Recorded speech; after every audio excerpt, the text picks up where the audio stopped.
some examples with the car ride home. This is the other thing. Parents shouldn't say a word on the ride home.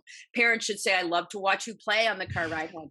No, I don't think so. Like, what if you didn't? What if your kid didn't try? Again, I'm not so warm and fuzzy that I don't have expectations. If you do your best for your team, not because it's about my ego, I don't care what you do, right? Like, you are responsible for you. As my husband loves to say, he's like, your actions are not a reflection of me, buddy. So, like, this is on you.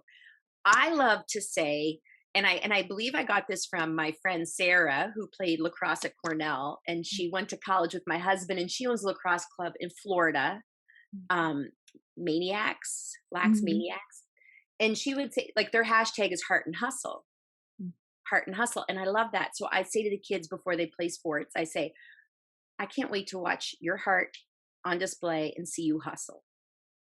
Then they get in the car. And if I saw Heart and Hustle, I say, I really loved the Heart and Hustle I saw today.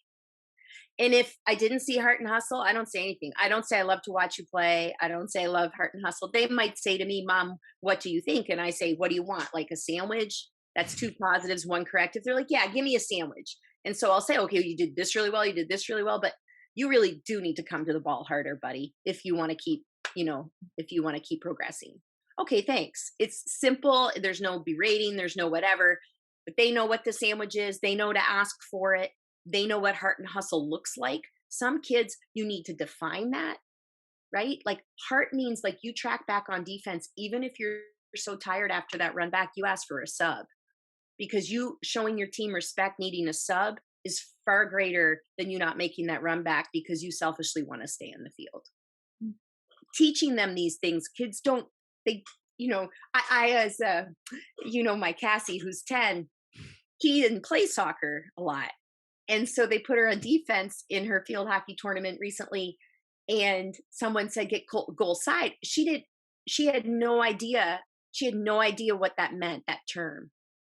So just making sure that the kids know these terms that we're saying to them, or at the very least, her coaches are so great. Like, she feels safe to say, take her mouth guard and go, I don't know what you mean, and the coach to then say and teach her.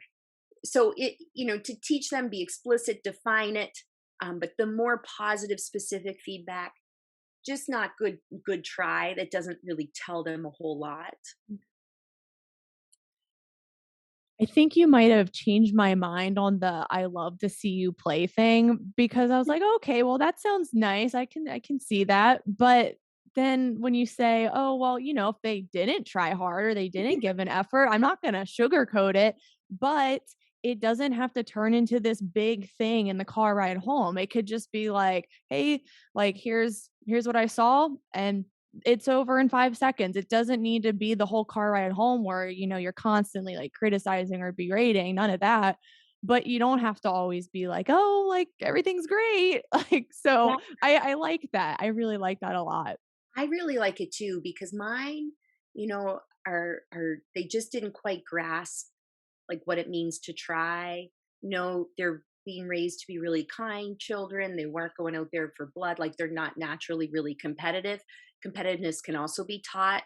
I'll argue Mhm. anybody any day, twice on Sunday about that. You can teach it. It just might take a little bit.